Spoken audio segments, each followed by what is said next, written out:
Hello everyone and welcome back. I hope things are well because today is a good day to be a Newcastle United fan. A lot of news has came out on social media. Now already the possibility of making our first signing of the summer transfer window, that being Lloyd Kelly from Bournemouth. He becomes a free agent in the summer and it's now being reported on social media by the likes of Fabrizio Romano that we are heavily linked to bring them in on a free. Of course, with our current centre-half situation, which we'll discuss in a bit. Seems logical. A player that I think on a free sign is brilliant. I can't deny how good of a free sign he'll be. I think he's superb. And we've seen it this season against Bournemouth. We haven't beat them at all. So you've got to give the defence credit. And Lloyd Kelly's a top centre-half. So we'll talk about him in this video.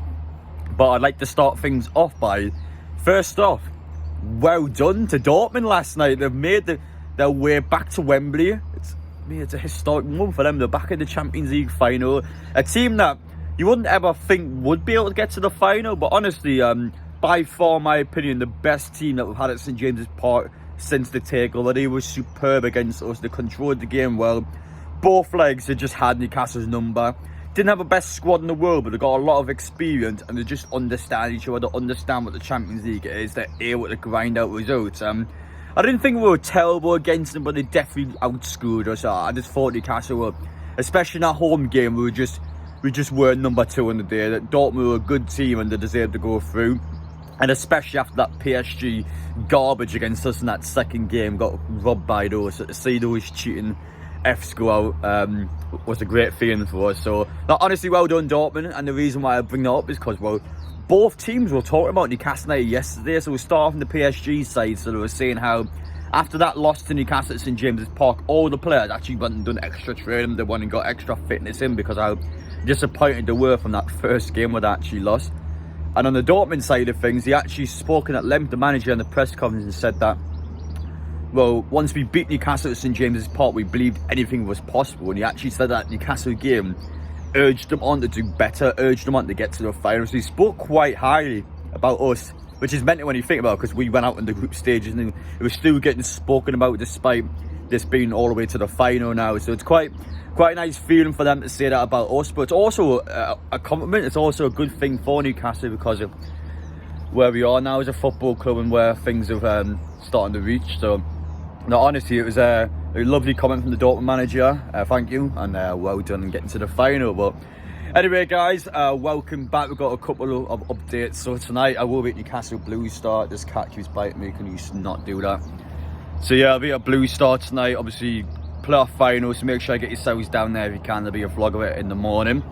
And tomorrow, I didn't get a chance to mention this yesterday, but I'll be doing an event tomorrow with Pete Graves, obviously with Jonas Gutierrez, and also James Perch and Ryan Taylor. So it'll be quite fascinating to hear the story about Jonas Gutierrez, and obviously hear the way that he's unfortunately left the club, because straight away still upsets me quite a lot the way that Mike Ashley treated him and Ryan Taylor. So it'll be intriguing and interesting to hear the stories about that. So make sure you get a chance to do so, to go over and buy some tickets, because Pete's a sound guy. His events are quite well run, and I'm looking forward to seeing what they actually say tomorrow. So I'll be there as well. Probably will be a video from it actually, so stay tuned for that in the channel. But I'm looking forward to seeing Jonas tomorrow. But if you're new around here and you want to see that content, make sure you get down here, hit that subscribe button, smash the like button if you're enjoying the video. And without further ado, let's talk about Lloyd Kelly and let's talk about all the other bits of news and information that has came out in social media. Now, an interesting scenario that's been proposed on social media, which I think you guys should be aware of in case it is true, but if any of you have been keeping up to date with Newcastle United's social media pages, you would know about this current F1 Saudi collab that got going on, where there was a secret driver. So of course, someone from Newcastle United, I don't know who it is yet, but someone's dressed up as a secret driver, and it's obviously going to be revealed over time. Now, there have been some Newcastle fans that have been basically doing an advert for Saudi. Now, I personally haven't been there, so I don't know who the secret driver is. I don't know what's happening amongst the club. But basically, fans have been leaking stuff on social media. So if you don't want to be spoiled, I recommend you skip forward about a minute in the video or so. But for those who want to be spoiled, because it is quite good information, also news that it is, the belief is that it could actually be potentially Alexander Isak. So obviously Isak takes off his helmet, the F1 gear, boom, straight away it will actually be a contract extension announcement. So Newcastle's media team apparently have actually implemented it, so it's potentially something like that. I don't know how true that is. Could be an absolute load of waffle, but yeah, I thought it'd be good to talk about anyway, because obviously with everything going on about this contract extension, feels quite feasible. Feels like a possibility. And in Newcastle's case, they probably would try and do something like that just to promote a contract extension, just to make it a big deal, because obviously Isak is a big deal. He's one of our key players at the club, and nailing him down for next season would be a massive deal for us. So keep an eye out for the secret driver. We'll find out whether that's true or whether that's false. Now let's get into the exciting stuff, the transfer signings, because there's been a couple that Newcastle can potentially bring in straight away. But we're going to start off with a youngster. So we've got the Arsenal lad here, Kaiser.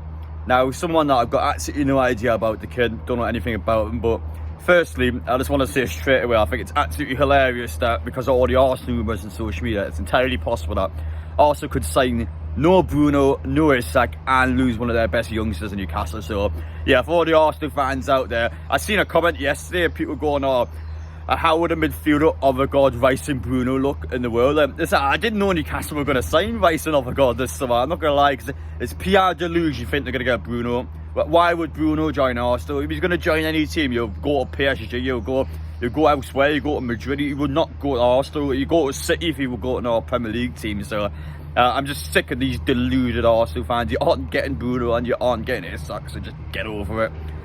But Newcastle are currently looking at one of their attacking youngsters to bring in.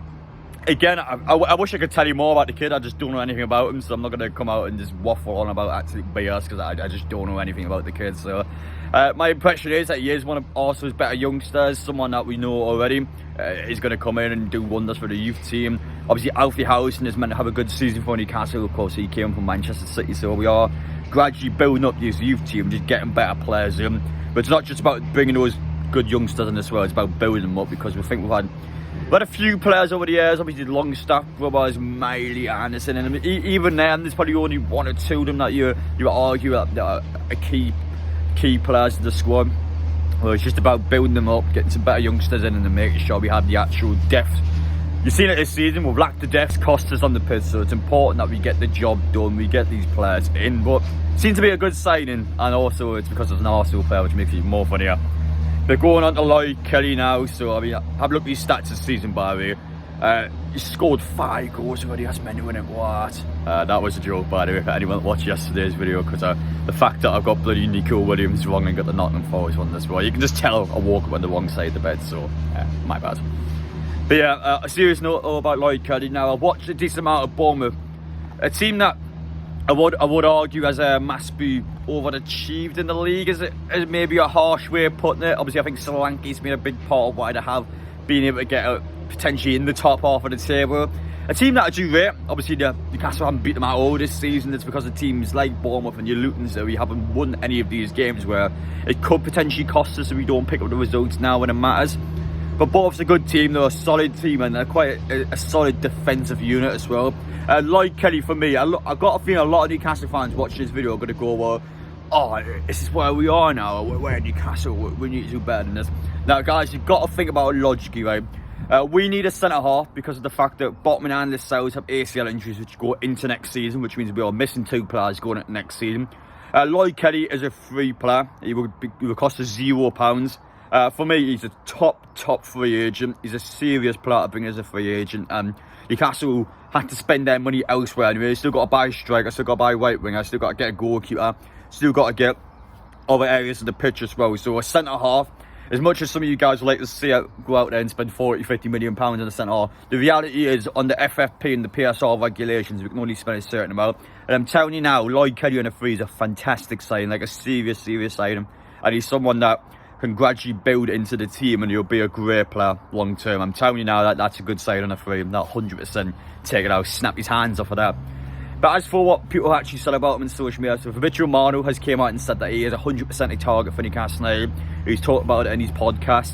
There's some of our sources out there saying that it was a done deal now. It's obviously a player that's set the same for Newcastle now. I would argue, because of the fact that he is going to be a free agent, that you can actually argue that he is set to sign for a club because of the fact that he's going to be jobless in the summer. So he definitely is going to be set to sign for a few clubs. Just just take the step for signing for Newcastle thing as if, like, it's not 100%, but obviously Newcastle are preparing for a move like that. I think it's probably the best way of taking someone in like that, because you will hear someone like that quite a lot on social media. But for me, Lloyd Kelly is a top signing. I think it's a brilliant deal, and for Newcastle, it's a must buy. It's a must buy the three, and I think it'll be a great first signing for us. Just to finish this video off with a couple of more notes now. Again, I discussed a little bit before about Bruno, but just don't believe any of these stupid articles and stupid links that come out about the Bruno artists. So Newcastle might want to sell him. No, they do not want to sell Bruno. Idiots, absolute idiots, to think that we're going to sell Bruno for £80 million. What planet are people living on, man? Just don't believe any of these social media. I always get the sense that Newcastle fans were smart enough to know that this is just a load of rubbish. But still, though, I just want to give you a heads up not to follow this sort of thing. It's just absolute tripe on social media, so just don't fall for that trap. But to finish on a positive note, though, obviously that Burnley win we just picked up recently was actually the 12th time this season Newcastle have won a match by more than 3 goals, which is a big key reason why we have such a good goal difference. We've lost a decent amount of games this season, but most of the time we're only losing by 1 or 2, and then when we're winning by 3 or 4. So that's always helped us out with the goal difference. The reason now why Manchester United are screwed. It's in Newcastle's hand. We can still statistically finish above Manchester United and above Chelsea, possibly above Tottenham depending on their results, but Man U and Chelsea are both in our hands.